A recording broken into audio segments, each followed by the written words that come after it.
حضرت مدو لال حسین جمال و معرفت اور کمال حقیقت سے آراستہ تھے۔ آپ کے والد کا نام کلسن رائے تھا۔ انہوں نے سلطان فیروز شاہ کے عہد میں اسلام قبول کیا اور ان کا نام شیخ عثمان رکھا گیا۔ وہ کپڑا بنتے تھے۔ حضرت مدو لال حسین 1538 میں لاہور میں پیدا ہوئے۔ آپ کا نام شیخ حسین تھا، لیکن آپ مدو لال حسین کے نام سے مشہور ہیں۔ اس کی وجہ یہ ہے کہ آپ مدھو نامی ایک برمن لڑکے کو بہت عزیز رکھتے تھے۔ اسی بنا پر دونوں کے نام بھی یکجا ہو گئے اور بجائے شیخ حسین کے آپ مدھو لال حسین کہلانے لگے۔ آپ کے نام میں لال کے لفظ کا اضافہ سرخ پوشاک پہننے کی وجہ سے ہوا۔ آپ جب 7 سال کے ہوئے تو مکتب میں بھیجے گئے۔ حافظ ابو بکر سے 6 پارے حفظ کیے۔ آپ نے شیخ سعد اللہ سے تفسیر مدارک کا کچھ حصہ پڑھا۔ آپ تعلیم زیادہ دن جاری نہ رکھ سکے۔ ایک دن آپ مکتب میں درس لے رہے تھے کہ حضرت بھلول مسجد میں تشریف لائے۔ حضرت بھلول کتب زمان تھے۔ وہ حضرت امام علی موسیٰ کے مزار سے لاہور تشریف لائے تھے۔ ان کو حضرت امام رضا کے مزار سے حکم ہوا تھا کہ وہ لاہور جا کر آپ کو توجہ دیں۔ چنانچہ وہ مسجد میں آئے اور حافظ ابو بکر سے آپ کا نام معلوم کر کے آپ سے دریا سے وضو کے لیے پانی لانے کو فرمایا۔ آپ نے حکم کی تعمیل کی۔ حضرت بھلول نے وضو کیا اور 2 رکعت نماز ادا کر کے آپ کے واسطے اس طرح دعا کی: یا الہی، اس بچے پر کرم کر، اس کو عرفان کی دولت سے مالا مال کر اور اپنا سچا عاشق بنا۔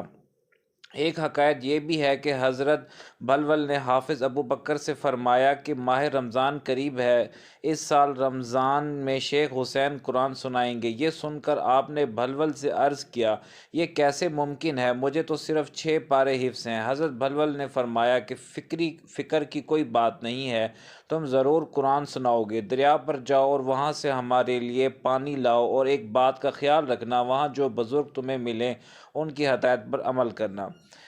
حضرت داتا گنج بخش کے مزار پر نہایت پابندی سے حاضر ہوتے، رات تلاوت کلام پاک اور عبادت میں گزارتے، دریا کے کنارے اور حضرت داتا گنج بخش کے مزار پر سکون اور یکسوئی پاتے۔ صبح کی نماز سے فارغ ہو کر مکتب میں تفسیر کا درس لینے جاتے، وہاں عصر تک رہتے۔ عصر کی نماز کے بعد ذکر و فکر میں مشغول ہو جاتے۔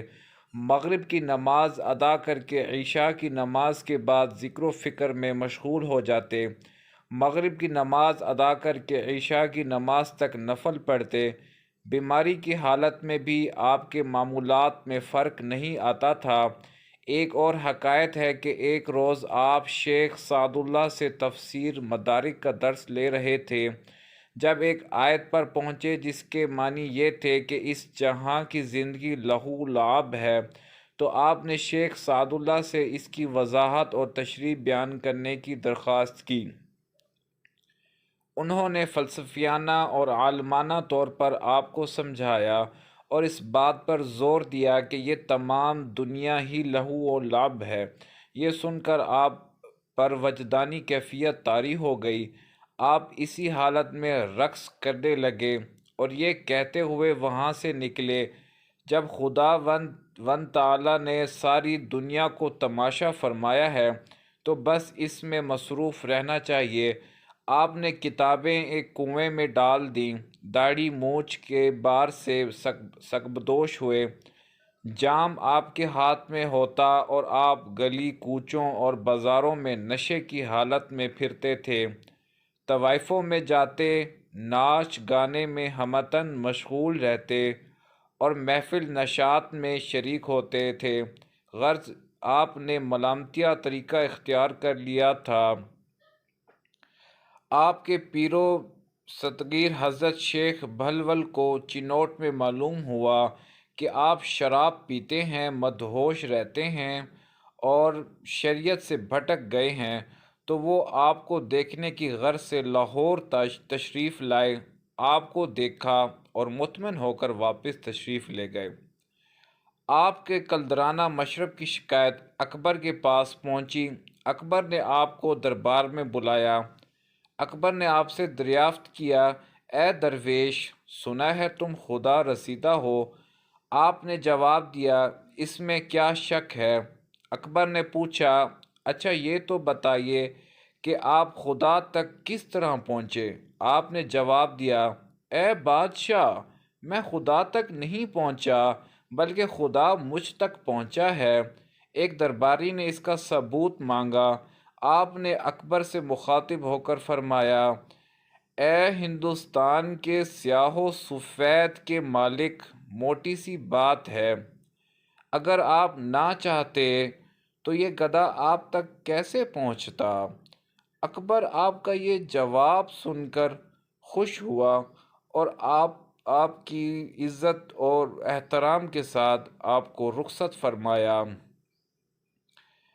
آپ کے اقوال زرعی میں سے ایک یہ ہے کہ زندگی کی گہرائیوں سے روشناس ہیں اور پڑھنے والے کو دعوت و فکر و عمل دیتے ہیں۔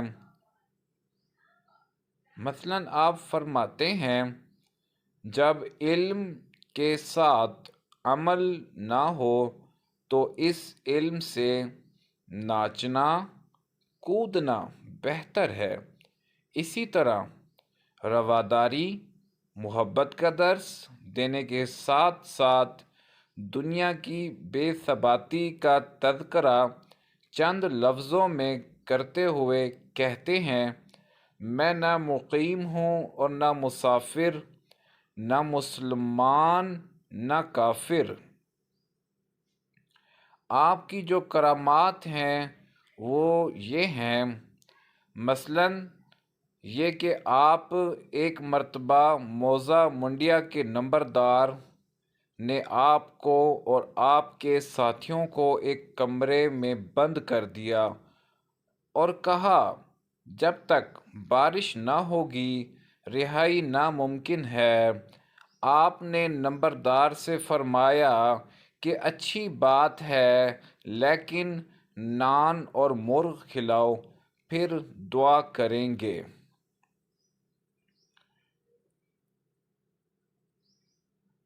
جب نان اور مرغ کھانے کے بعد آپ نے آسمان کی طرف دیکھ کر کہا، اب کیا دیر ہے؟